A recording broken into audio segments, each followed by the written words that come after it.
She will present in French. It is okay for you? It's fine. Okay, perfect. Très bien, très bien. Très bien, Merci. ok. Allez, Sourour, tu peux commencer la présentation. Bonsoir, bonsoir à tous. J'ai mis un plan pour ce protocole de soins. Comme nous sommes cliniciennes, j'ai mis un protocole pour le diagnostic et le soin des crises myoclono-atoniques de l'enfant. Donc, on a préféré faire dans le plan une introduction pour guider les crises atoniques et myocloniques de l'enfant dans deux principaux syndromes qui sont le syndrome de 12 et le syndrome de Lennox-Gastaut, et de faire une troisième partie qui s'intéressera au spectrum épilepsie myoclonique atonique epilepsy and Lennox syndrome Lennox syndrome, when we cannot Classify. Yes, and other diagnostic, other infant with myoclonic atonic epilepsy included in Dravet or encephalopathy with spike and wave during the sleep and atypical benign focal epilepsy. We make it dans le diagnostic, dans les différences et les diagnoses of 12 syndrome or Lennox syndrome. Très bien, merci. Donc, c'est ça le plan du protocole qu'on a opté pour. Et dans chaque syndrome épileptique, on va parler des circonstances de découverte, quand suspecter le diagnostic, les professionnels impliqués et les modalités de coordination, comment confirmer le diagnostic différentiel pour chaque syndrome, le bilan étiologique, une évaluation du pronostic, quelques mots pour le conseil génétique, et puis la prise en charge thérapeutique pour ces deux syndromes. C'est magnifique. C'est magnifique. Merci. Alors que pour le troisième groupe, donc d'encéphalopathie avec crise myoclonique et atonique, qu'on parle de spectre épilepsie myoclono-atonique syndrome de Lennox-Gastaut, on n'a pas de plan particulier pour parler de ces cas qu'on ne peut pas, unclassified, qu'on ne peut pas classifier dans l'un ou l'autre des syndromes. Okay. Donc, la bibliographie, on a trouvé une bibliographie avec des enfants avec des crises myocloniques, des crises atoniques et qu'on ne peut pas classer ou que le diagnostic il va être switché avec l'évolution. Okay.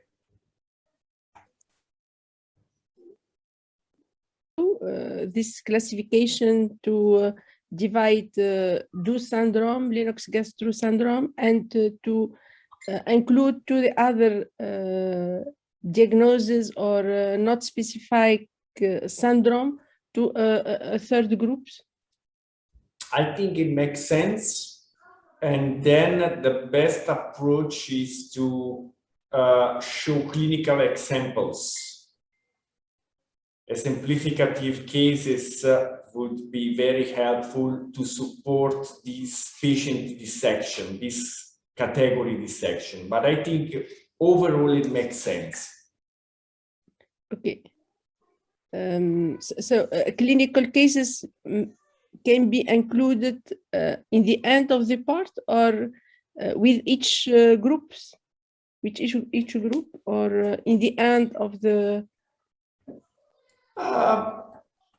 My personal feeling is that you can start, if you have such cases, such patients, you can give a short presentation of this patient and then make this proposal of distinction. Otherwise, vice versa, it's okay as well. Okay. But I would recommend starting with clinical cases because you catch the attention of the other colleagues and people. Okay. It's up to you. Well, I think it's a better. Surur, Okay. it's okay for you, Surur, de commencer par un cas clinique pour attirer l'attention, puis aborder le protocole. C'est une bonne idée. C'est la troisième partie. Hein. Dans la troisième partie. Même pour les deux premières parties. Oui. Les premières deux. Ouais. Also for Lennox-Gastaut or myoclonic atonic epilepsy. Okay, Surur. Okay. Fine. Okay. Merci. But there is a clinic criteria for Lennox or sure, of course there are. Syndrome. Donc the diagnosis is easy when the criteria are met. Fulfilled. Yeah, the problem is that at the onset, especially at the onset, you cannot say in each patient, in every patient. Some patients starting, presenting until age 4 may switch to be a Lennox-Gastaut or became much more a DUS syndrome over the follow-up. So it's a challenge. Yes. Once that you have the clinical history and you have a 10 years follow-up, you can tell this met the criteria Lennox-Gastaut. But in the real world, it's not always possible. You know what I mean? Otherwise, it's easy to say this is a dose or this is a Lennox-Gastaut. And also, be careful, these are electroclinical syndromes. In the real world, we have a spectrum of situation, mainly genetic in the origin. And also, until, for instance, you do not perform a brain MRI, sometimes it's difficult to make a distinction between a Lennox-Gastaut and a frontal symptomatic epilepsy. Does it make sense, Surur and all?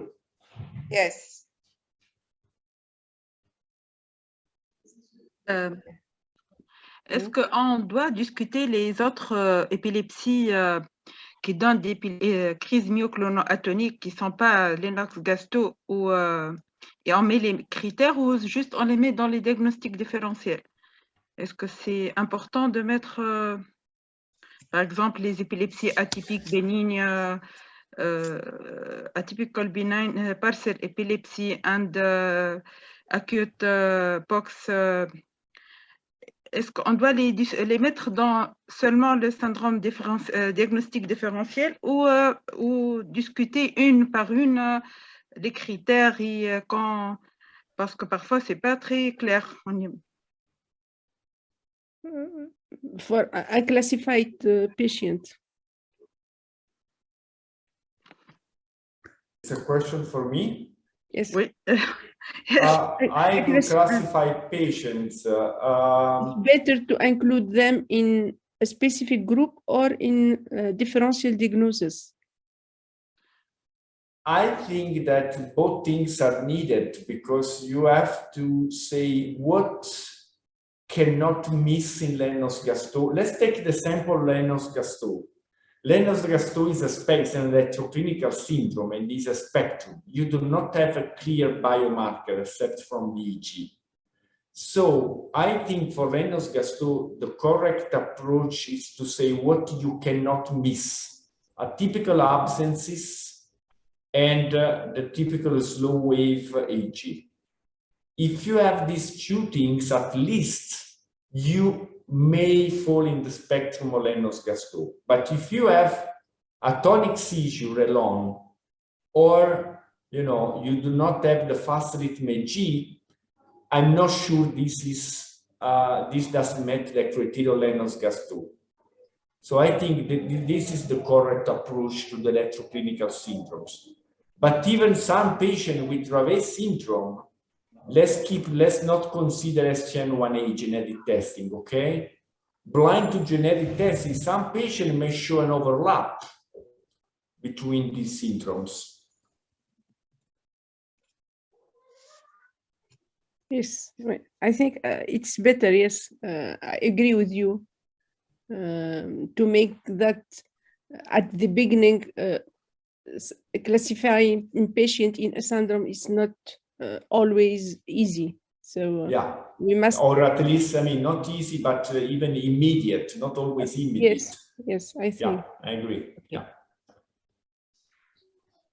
Okay. Okay. Ali Surur. Can you scroll down, Surur? There is more to see. Yes, Okay. Merci.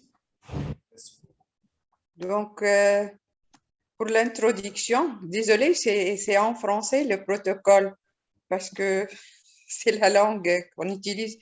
Donc, j'ai mis dans l'introduction les principaux syndromes qui peuvent se manifester par des crises atoniques et myocloniques.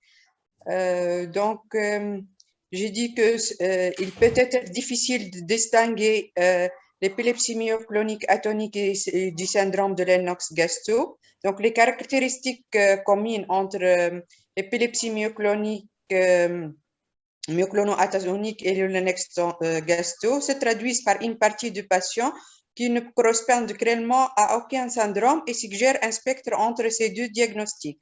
Donc, malheureusement, malgré les mises à jour de la classification des syndromes épileptiques, distinguer ces deux syndromes reste un défi clinique. Donc, et puis, on a passé à définir l'épilepsie myoclono-atonique, puis le syndrome de Lennox-Gastaut avec les caractéristiques dans l'introduction. Et puis, on a passé aux objectifs de ce protocole. Donc, pour les objectifs qu'on a mis pour faire ce protocole, c'est d'expliciter aux professionnels concernés la meilleure prise en charge diagnostique et thérapeutique actuelle, le parcours aux soins d'un patient atteint d'une épilepsie myoclonique atonique ou d'un syndrome de Lennox-Gastaut et de donner un conseil génétique. Donc, cependant, le chevauchement des caractéristiques électrocliniques entre épilepsie myoclono-atonique et syndrome de Lennox-Gastaut et l'évolution de ces caractéristiques dans le temps pose un défi pour le diagnostic précoce des syndromes épileptiques sous-jacents. Donc, nous essayons de ressortir les signes cardinaux de chaque syndrome, de faire une approche diagnostique et thérapeutique dans les cas où on ne peut pas inclure le patient dans aucun de ces syndromes et qu'on suspecte qu'il appartient au spectre donc myoclono-atonique, syndrome de Lennox-Gastaut. Donc, puis on a passé au premier syndrome, le syndrome de 12, avec ses circonstances de découverte, qu'on suspectait le diagnostic. On va parler aussi des professionnels impliqués, comment confirmer les diagnostics. On parle puis les diagnostics différentiels, surtout le Dravet et le syndrome de Lennox-Gastaut. L'évaluation de la sévérité, le bilan étiologique, l'évaluation du pronostic de ce syndrome et puis le conseil génétique et la prise en charge thérapeutique, les objectifs, les antiépileptiques. On n'a pas encore bien finalisé le protocole. Donc, puis on a passé au syndrome de Lennox-Gastaut. Donc, on se met pour objectif de confirmer le diagnostic, de différencier le syndrome de Lennox-Gastaut des autres syndromes épileptiques pouvant prêter à confusion. Donc, on a débuté par les circonstances de découverte, qu'on suspectait le diagnostic, et puis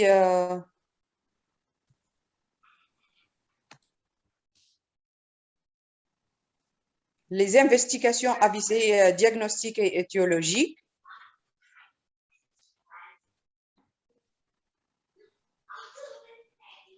Donc, l'évolution, et la prise en charge thérapeutique, les objectifs et les différentes prises en des protocoles thérapeutiques. Donc, on a mis tout, on a mis même le protocole thérapeutique, donc les facteurs pronostiques.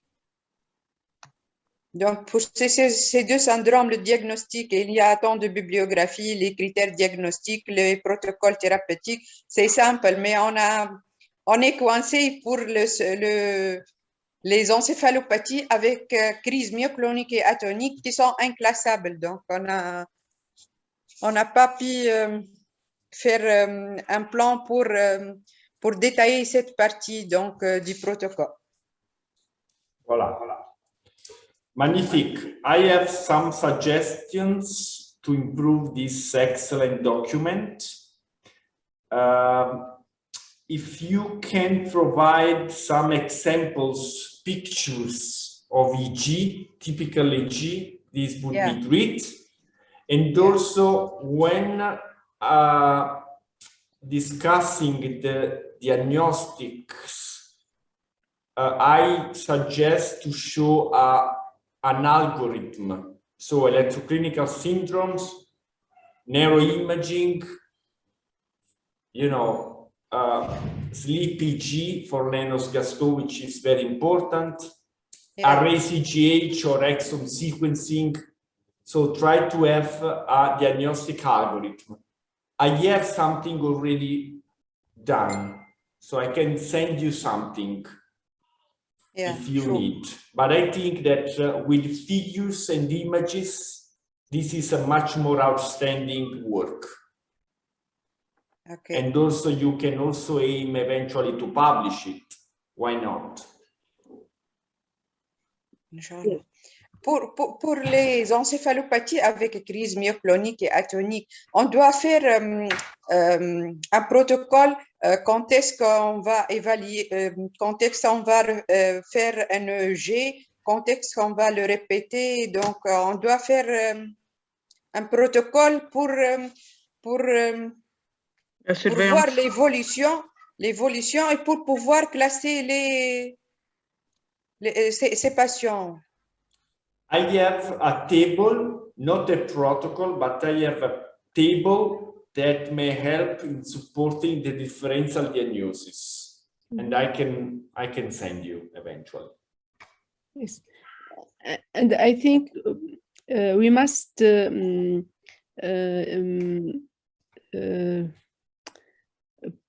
describe or make a diagram to explain, particularly for unclassified patient, what we must do in EG, or what recommendation also for EG.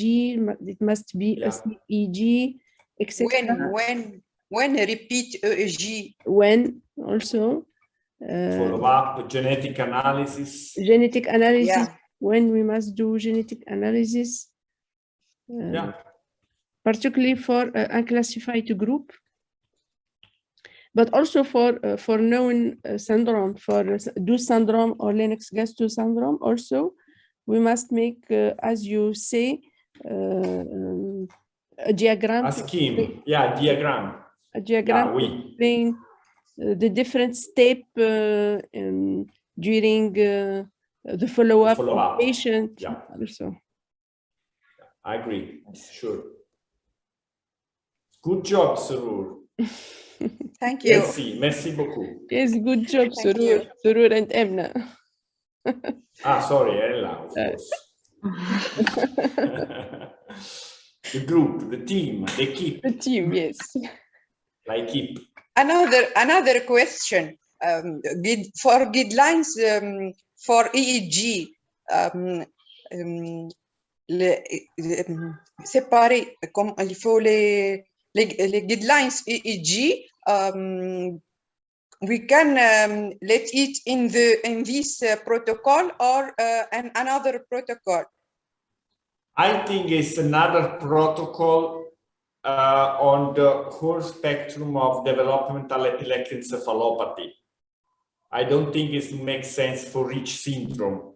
this is a broader project on how to assess, make a diagnosis, and follow up in the group of developmental epileptic encephalopathy. Otherwise, too huge, too much. Yeah. But it's up to you. You decide. Ever for genetics, we can discuss le conseil génétique, but not the protocol of genetics in this protocol. Yeah, I agree. Just clinical and therapeutic. I think that a little bit of a mention of genetics is important, because if you have Lennox-Gastaut, you perform a brain MRI, and if there is a lesion, a post-ischemic damage or post-infective, you will not perform genetics. Doesn't matter which test, but you do not go further. But in the case of myoclonic atonic epilepsy, DUS syndrome, these are not symptomatic. So even you perform a brain MRI imaging, and this will be normal, unremarkable, negative, you should perform genetics. So I think that a genetic, as said before, at least mentioning the therapeutic genetics in the therapeutic algorithm is mandatory, but not going the type of genetic analysis, ACGH, karyotype, exon sequence. This is not a matter for this project, I believe. My feeling. We can give a small description of EEG protocol, what genetic test, but for genetic we will make a specific protocol, and also for EEG. It's an excellent idea. Excellent. Merci. Perfect. Okay. Thank you. Do you also have video EEG recordings of such patient to show the type of myoclonia? Because I can bring some videos showing the seizures of this patient. D'accord. Oui, we can. For instance, the atonic component in the patient With the dose. With dose is much faster than in patient with a focal atypical patient. Is slower. Mm-hmm. So this is a little bit different, but I mean, it's very important in the practice. Yes, we will try to make video EEG. Yes, we have some patients. Very good. Une question, est-ce qu'il faut préciser dans les protocoles les particularités cliniques des crises toniques, ou comme vous avez annoncé, toniques, est-ce qu'ils sont symétriques ou pas, atoniques, bref, plus lentes? Est-ce qu'il faut vraiment préciser pour tous les types de crises les particularités pour chaque syndrome, parce que ça c'est très important pour le diagnostic différentiel entre les crises? Est-ce qu'il faut préciser, parce que ce sera assez lent comme ça, le travail, est-ce qu'il faut les préciser ou juste citer que... Oui. Il faut les préciser. Clarité for each seizure type, we must make the main features. Yes, l'intensité, par exemple. Clinical EEG specific features. Yes, I think let's be described in the document. D'accord. Yes. Oui. Okay. So for the second part, for the EEG, Surur, it's okay for you? Yeah. For the second part, for the EEG, Leila, you can present some. كيفاش نعمل array نتاع البارتاج؟ En bas. تلقى حاجة. En bas.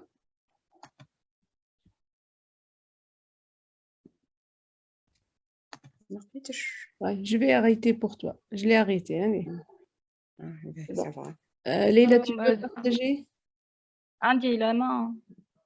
Normalement. باهي ça va. باش نبدا 12.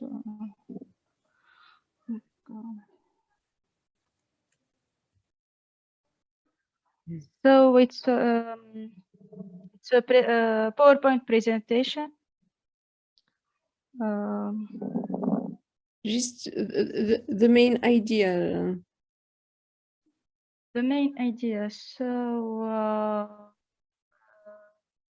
these are the criteria of diagnostic.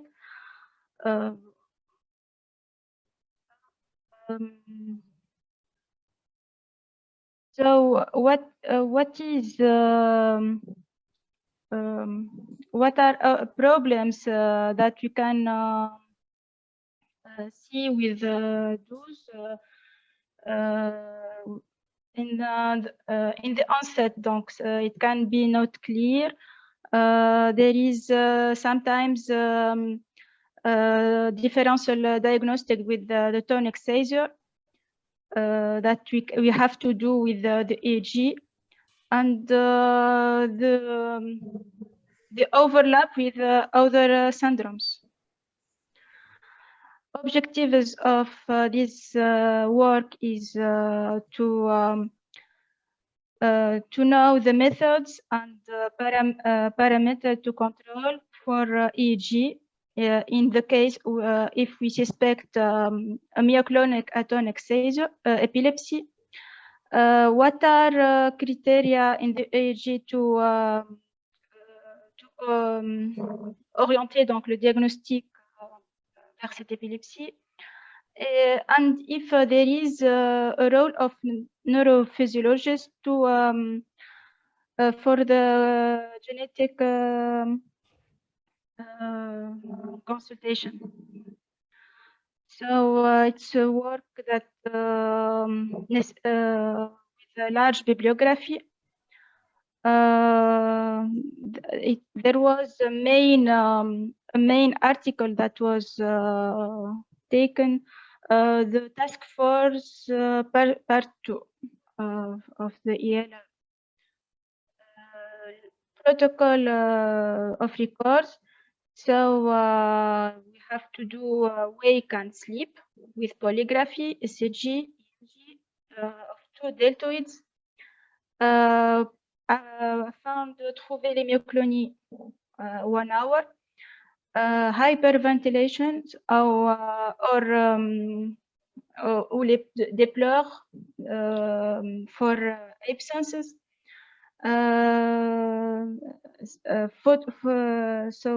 Photic stimulation, and the clinician have to do good supervision of the records. So this was the basic step, and for the advanced step, il faut faire une vidéo EEG de longue durée for so recording the main seizures, the clinical phenotype, and more polygraphy, so more electrode EMG in the trapeze, sternocleidomastoidien ou paraspinaux, and the respiration for wake and sleep. Confirmer donc le diagnostic pour ces 2 types d'enregistrement, il faut avoir donc myoclonic seizures with or atonic seizures with or myoclonoatonic seizures. Clinical presentation that is typical, critical EEG or anticritic, sometimes there are no typical critères très non qui peuvent être enregistrés, mais on verra ça plus tard. On a une forte certitude diagnostique devant ces deux types d'enregistrement. Si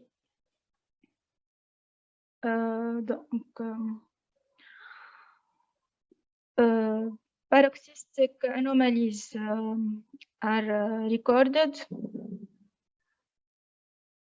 with a rhythm theta centroparietal. Okay, mais sans crise. Donc, ici, c'est probable. Just the protocol will describe first situation when the diagnosis is sure, if the patient fulfilled all the criteria of EG. It's donc, voilà. Donc, the first step here was for suspected, after it was for probable, and then possible. Possible, okay. Yes. Leila, excuse-moi. Oui. Très bien. I switch English. I think you must show at least one or two EEG findings when you describe the theta rhythm. Please, if possible, show it. So I will jump for the last presentation, but no, do not jump. If you have, I will wait. And then you must provide at least one reference to this presentation. So you must mention at least one literature paper. Yes. So take the reference. And the last thing I would avoid, I know that in French, the abbreviation is EMA, but this may be mixed with eyelid myoclonia with absences of Gibbon syndrome, which is another situation. So I would avoid EMA acronym. Oh. Okay. Okay, excuse-moi. So when we have to repeat the recording, if we haven't recorded the myoclonia, if we have clinical deterioration, we suspect an epileptic donc, un état de mal.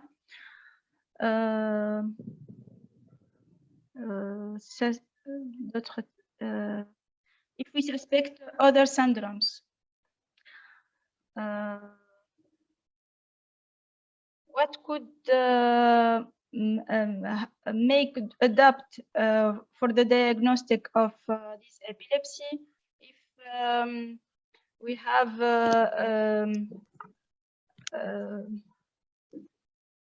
une activité donc, de fin ralenti focale avec des pointes et polypointes constantes, pas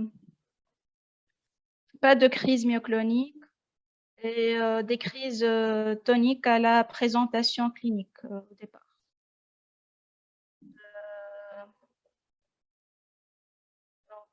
C'est ce qu'a décrit DEC-12 depuis 1992.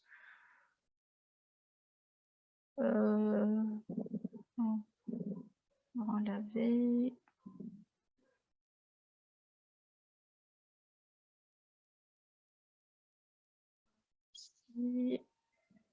C'était pour le. This part, this description of this part, you will describe the main features of EG with examples. C'est ça, Leila? C'est pour l'activité theta pariétale. Voilà. So it needs some organization to make pictures of EEG with each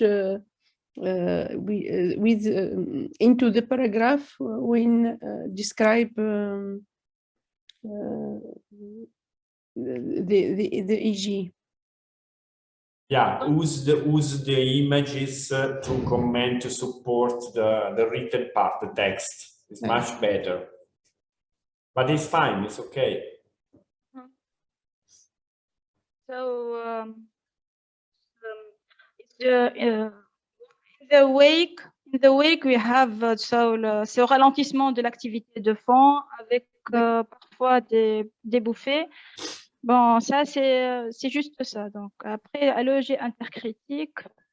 D'accord. Tu peux avancer, Leila. Tu as mis les conditions d'enregistrement, puis les anomalies avec des exemples. Donc tu peux avancer dans cette partie. Donc, surtout pour voir aussi le plan. Ouais. Dans l'activité intercritique, il y a les pointantes, les polypointantes, les pointantes généralisées, l'activation par le sommeil pour les pointantes. Donc ici, c'est quelques tracés typiques d'un patient. Des pointantes généralisées activées par le sommeil aussi. Et durant la veille, donc est-ce qu'on peut rechercher des focalisations? Donc il y a parfois quelques focalisations durant la veille. Ici, c'est un maximum fronto-central, pointante généralisée. Il y a parfois d'autres focalisations, pariétotemporale droit. Ici aussi, donc ça a été décrit. Sinon, durant le sommeil,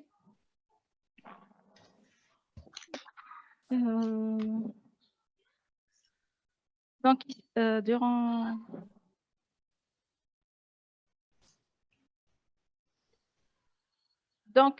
ce qui est à remarquer, c'est que si on a une architecture du sommeil qui est très altérée, ça permet de différencier l'épilepsie myoclono-atonique du syndrome de Lennox-Gastaut.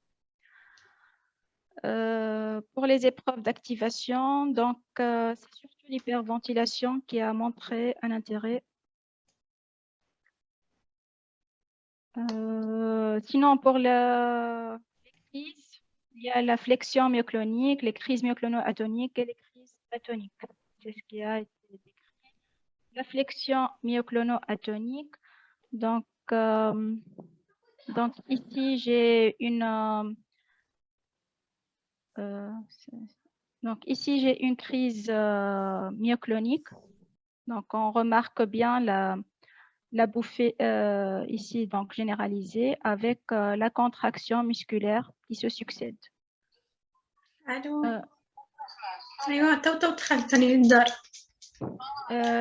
Pour les crises myoclono-atoniques, donc on remarque bien ici la lente généralisée suivie donc de la contraction et puis de l'atonie. Si j'ai mis la référence, il y a ici donc une autre crise, donc myoclono-atonique, la lente généralisée, la pointante généralisée, avec la contraction et l'atonie qui suit. Pour les crises atoniques, donc c'est une onde généralement qui est donc de grande amplitude qui survient tout juste avant l'absence donc d'activité musculaire. Donc ici, vous remarquez l'amplitude de l'onde qui vient tout juste avant l'absence d'activité musculaire.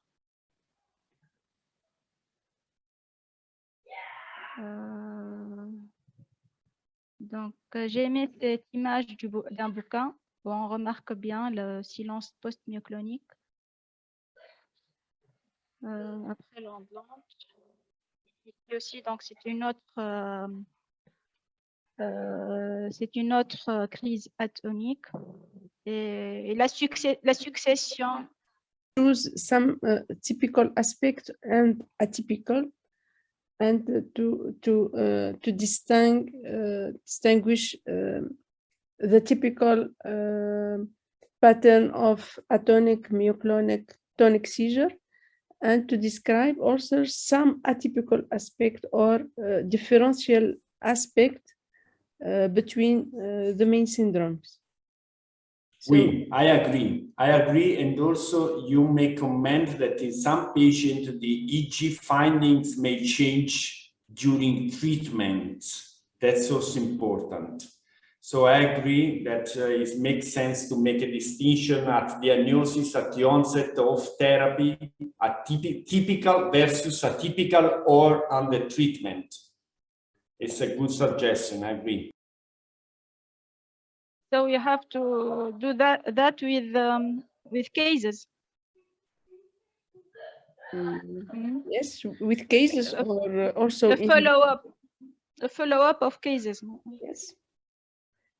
Yes, perhaps the aspect of EG in the beginning before any treatment and after during the follow-up if there is a change a modification of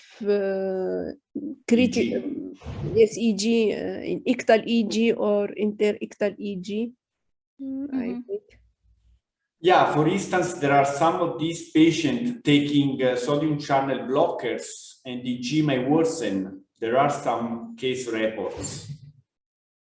If you treat them with lamotrigine or carbamazepine or phenytoin, they worsen. There are a few reports. You can just mention. I mean, not everything is real world is clear and perfect. That's what I mean.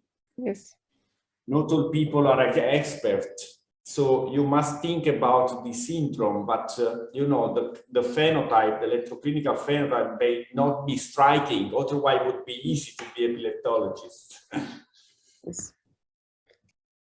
So the main features, Leila, and some atypical or during the follow-up. I don't have follow-ups, so I have to search about that. Yes. Or use the literature. You can use the literature. Make just typical and atypical. 2 chapters. Your cases from the therapy, from literature, no worries. We have to discuss. Okay.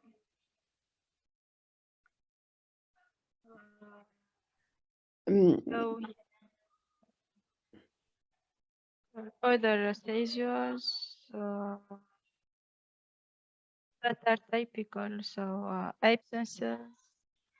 For instance, sorry, I'm thinking about Leila. I would make a distinction between a myoclonic atonic dose versus Lafora disease, progressive myoclonus epilepsy at the onset.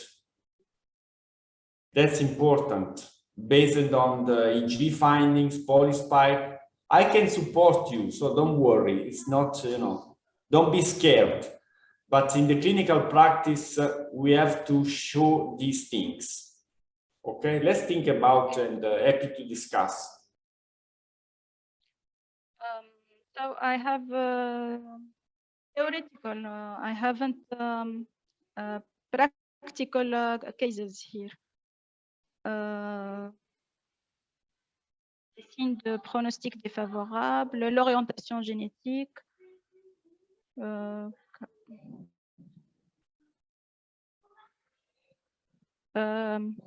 I switch for Lennox-Gastaut. I think it is the same idea. So to make typical aspects, Yes. some atypical, and during the follow-up. Yes, because in the task force they said if we don't have seizures, we have to repeat the EG. We have to make a long EG with video. So we have to finally have a diagnosis. So in the follow-up, I don't have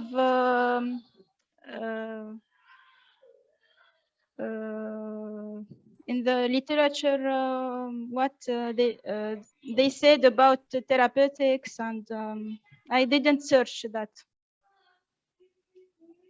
Okay, not a problem. We can discuss. It's still too much. So I will see this and complete it. Merci. For the genetic Rahma and Marwa. Are you sharing some documents?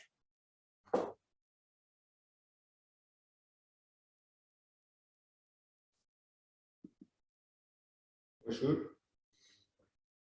Marwa, حل micro.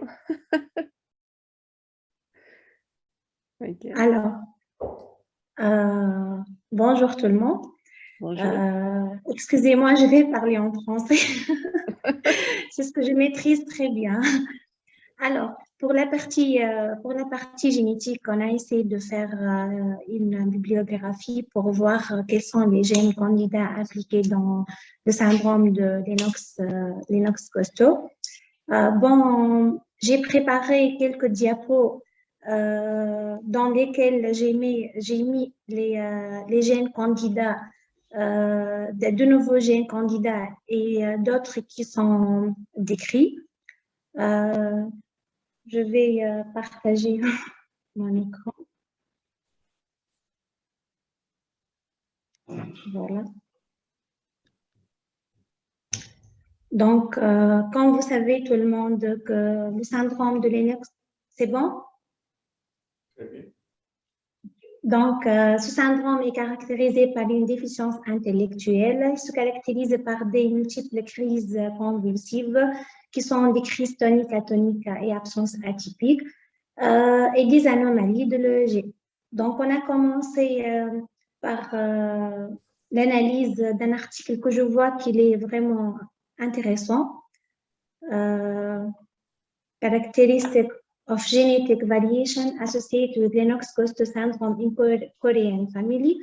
Dans cet article, ils ont fait l'étude de 17 patients qui appartiennent à différentes familles non consanguines et ils ont classifié les patients selon l'âge de début des crises épileptiques ainsi que le type de crise tonique, atonique, bien absence atypique, ainsi que selon le syndrome Lennox-Gastaut ou bien Lennox-Gastaut-like. Donc, leur approche algorithmique, ils sont basés sur le whole exome sequencing. Ils ont fait le whole exome sequencing. Par la suite, ils ont recherché les variants retrouvés dans les différentes bases de données, GROMAT, EXACT, 1000 génomes et ainsi de suite. Ils ont exclu les variants synonymes et les variants qui sont supérieurs à 5%. Et par la suite, ils ont validé les variants par le séquençage Sanger et faire les prédictions bioinformatiques par les logiciels SIFT, Polyphane, Mutation Tester et ainsi de suite. Donc, à partir de cette étude, ils ont montré, ils ont révélé des mutations dans différents gènes, certains gènes qui sont connus et d'autres qui ne sont pas connus, et ils ont classifié les gènes selon deux groupes, des gènes 11 gènes qui sont impliqués dans la signalisation calcique, la synaptogenèse et le contrôle de la neurotransmission, et 3 d'autres gènes qui sont impliqués dans l'assemblage des cellules et organisation du système nerveux. Honnêtement, c'est ce que j'arrive à faire faute du temps, et on peut discuter alors qu'est-ce qu'il faut faire en perspective ou bien.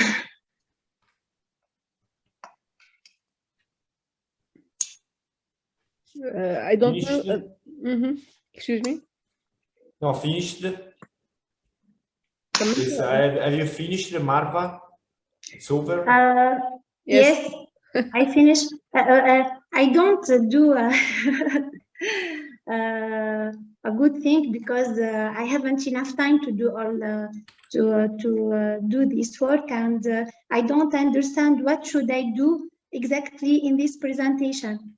So, and Ella m'a dit que c'est une session peut-être de discussion, on va discuter qu'est-ce qu'on va faire par la suite. Marva, I have a comment. If you go back, go at the beginning of this presentation, start, yeah. The first one. No, sorry, this one. Sorry, the table, yeah. This is a question for the discussion, okay? This is not our paper, but do you really believe that it's possible that a Lennox-Gastaut starts age 4 months, case 2, patient 2? I don't think it exists a patient with Lennox-Gastaut age 4 months at onset. And there are also the patient 7. So this is the typical paper in which you put everything in Lennox-Gastaut. In fact, you find something that you will never find in patient with Lennox-Gastaut. So I don't think that you can present only this paper, but this paper is a good start to discuss pro and contra, strength, and the limitation of genetic analysis. What is missing in your presentation, you can improve, you can implement this presentation by adding the type of genetic analysis, karyotype, RACGH. So the diagnostic algorithm, we don't care about genes, the name of the genes. This is not aim for geneticists. This is for epileptologists, clinicians. So it's much more important you show the therapeutic algorithm, karyotype, RACGH, and then exon sequencing. Does it make sense for you? Agree? It's okay. I will do it. Thank you. One slide more, just one.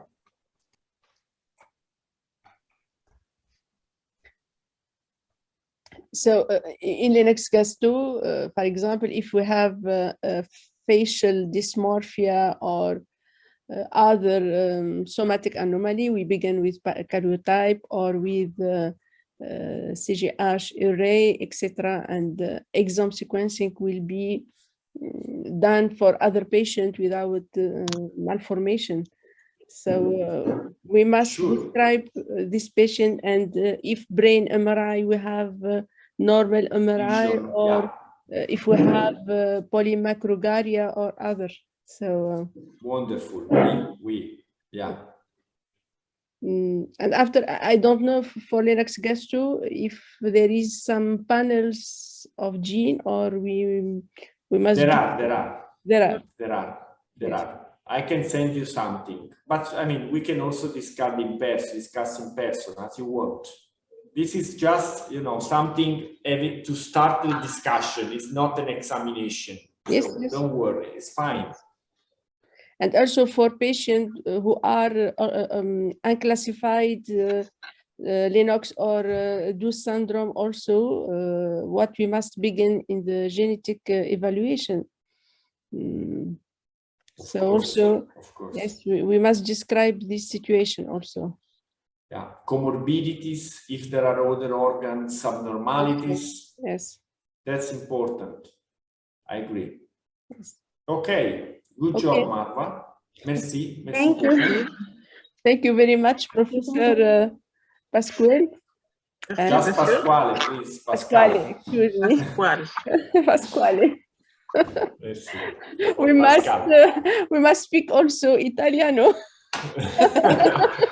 Arabic, French, English, and no. I must speak French, but so thank you very much for your merci beaucoup discussion, and we will we have another meeting, so we will send you an email to have a meeting to discuss this document. Thank you very much. Wonderful. You want to send me an email to ask for for some materials, some slides, some tables? Feel free to do it. Okay. We will have another meeting. yes, but we must do, I don't know, une petite mise au point pour voir quels sont les points Summary.